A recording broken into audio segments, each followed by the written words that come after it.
Bonjour à tous. Alors aujourd'hui, l'unboxing du Dragon Hammer. Alors le carton est énorme.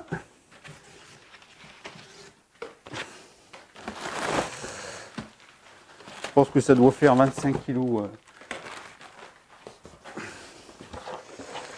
Alors qu'est-ce qu'on a ici? Bon, là on a les décalques.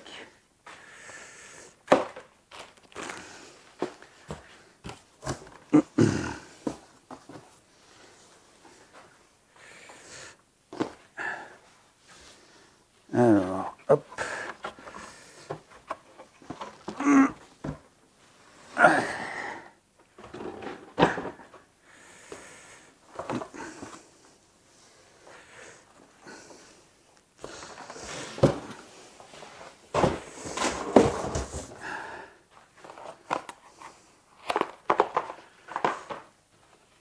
Voilà la bête.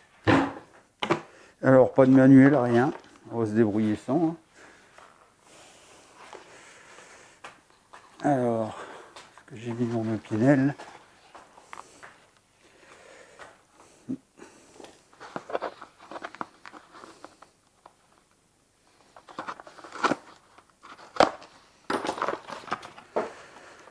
Ah, on a un tournevis pour les roues.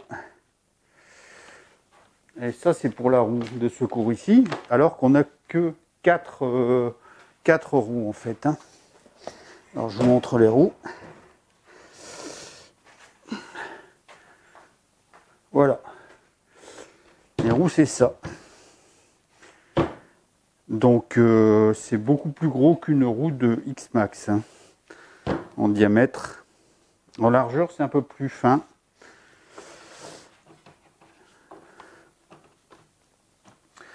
Donc alors Lexan, je sais pas, ça doit faire 2 mm d'épaisseur.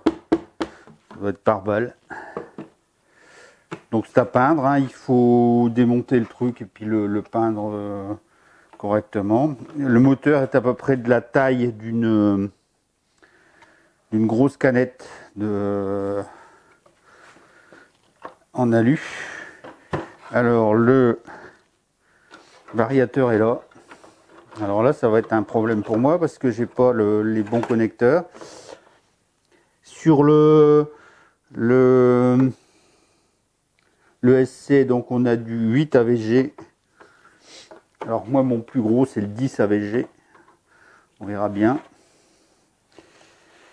Et devant ici, on a normalement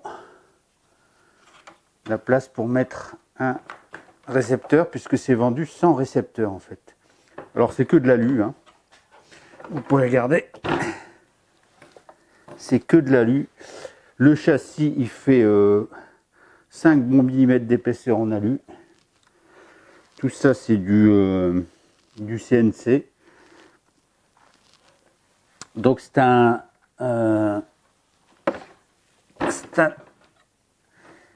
axe arrière solide avec deux roues avant indépendantes et donc en 4 wheel drive. Il y a très peu de pièces en plastique. Les bras devant sont en plastique, mais ils sont, je sais pas, ça doit faire 1 cm d'épaisseur. Donc c'est vraiment super costaud. C'est vraiment comment? Je vais vous montrer.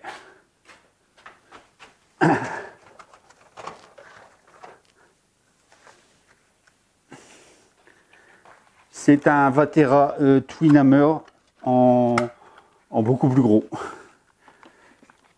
C'est le même système, avec des bras indépendants, un axe arrière. Qu'est-ce qu'on peut dire d'autre? Il va falloir que je monte les roues, que je mette un récepteur et que je soude en fait des connecteurs à moi, des XT90, même si des XT90 c'est ce que j'ai de plus gros. C'est un petit peu faible parce que ça fait une centaine d'ampères. Le Le SC est prévu pour 300 ampères, mais je vais déjà commencer petit en voyant bien ce que ça peut donner. Hein. Voilà. Donc je vais monter les roues pour voir. Et puis je vais refaire d'autres vidéos par la suite. Merci à vous. Bon, ben, suite de l'unboxing du FID Dragon Hammer. Alors, j'ai soudé deux connecteurs XT 90 avec un câble de 10 AVG qui les relie les deux pour avoir les deux batteries en série. J'ai mis un récepteur de GT5. Bon, je n'ai pas besoin de 5 canaux, mais celui-là, il y a un gyro dedans, donc ça peut être utile. Et puis là, on va faire un essai. Alors, regardez la taille de mon chien à côté de la bébête. C'est franchement énorme. Alors, on y va. Donc, j'allume le récepteur. Tout. Alors, il y a deux énormes cerveaux. Les cerveaux sont très réactifs, hein, franchement. Le débattement est très bon. Le débattement est très bon. Les batteries, c'est des 45C 5500 en 4S, donc 2. Il y a largement la place. On peut mettre des batteries qui font 2 fois cette taille-là, hein, sans problème.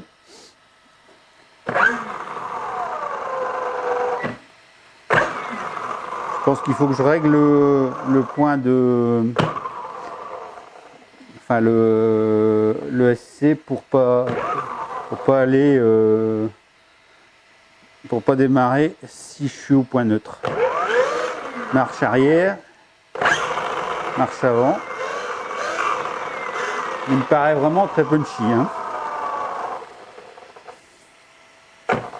Voilà. C'est fabuleux comme machine, franchement. C'est fabuleux. Alors sur le SC, c'est marqué jusqu'à 12S, mais le fabricant dit bien qu'on ne peut aller que jusqu'à 8S parce que au-dessus, ça crame.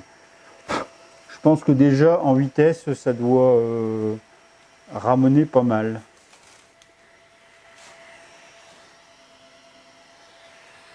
Voilà.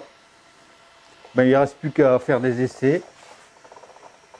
Alors la carrosserie, en fait, il y a 2 systèmes de fixation ici et 4 vis à enlever de chaque côté, plus 2 vis là sur une espèce de charnière.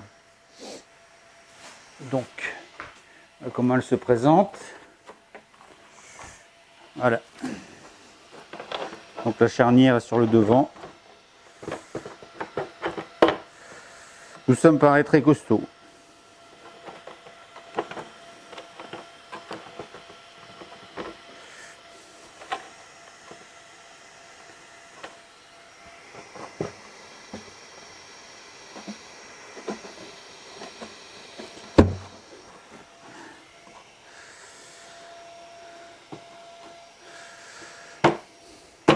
Voilà. Il ne reste plus qu'à visser, puis en fait elle est mise. Alors il y a la place pour des LED devant, enfin des LED, je pense que même on peut mettre quasiment des petits phares de bagnole. Alors au niveau de la suspension, on a des énormes amortos, on a une barre stab avant et une barre stab arrière et une barre stab avant. La suspension avec les gros carrés ici me paraît vraiment bien réglable. Et l'arrière est vraiment beau. Alors je vais éteindre la bazar et vous montrer l'arrière.